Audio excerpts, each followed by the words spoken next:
నమస్కారం ఘంటారావానికి స్వాగతం. ముందుగా ప్రధాన అంశాలు. కాసేపట్లో హైదరాబాద్కు సాకర్ దిగ్గజం మెస్సీ. ఉప్పల్ స్టేడియంలో రేవంత్తో మ్యాచ్పై అభిమానుల్లో ఆసక్తి.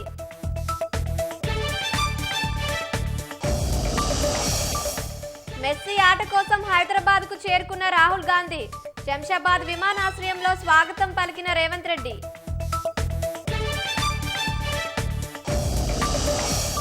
పోలీసుల అదుపులో కోల్కతా కార్యక్రమ నిర్వాహకుడు. టికెట్ల డబ్బులు రీఫండ్ చేసేందుకు అంగీకారం.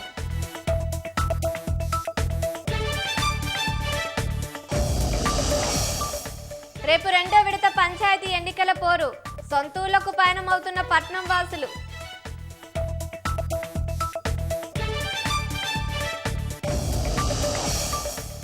హైదరాబాద్లో అంతర్రాష్ట్ర డ్రగ్స్ ముఠా అరెస్టు. 5 కిలోల హాష్ ఆయిల్, 5 కిలోల గంజాయి స్వాధీనం.